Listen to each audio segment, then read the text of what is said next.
Welcome to MiConvert. In this tutorial, I will show you how to convert VRML files to IGES format, completely free and online. Open your browser and search for VRML to IGES MiConvert.com. Click on the first result to go straight to the converter. You are now on the VRML to IGES converter page. The interface is clean and easy to use. Let's upload a file. Click the Choose File button. A file picker will open. Select the VRML file you want to convert, then click Open.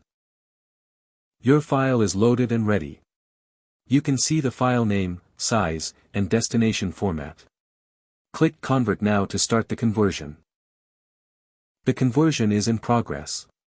You can see the progress bar moving. This usually takes just a few seconds. Done. Your file has been successfully converted.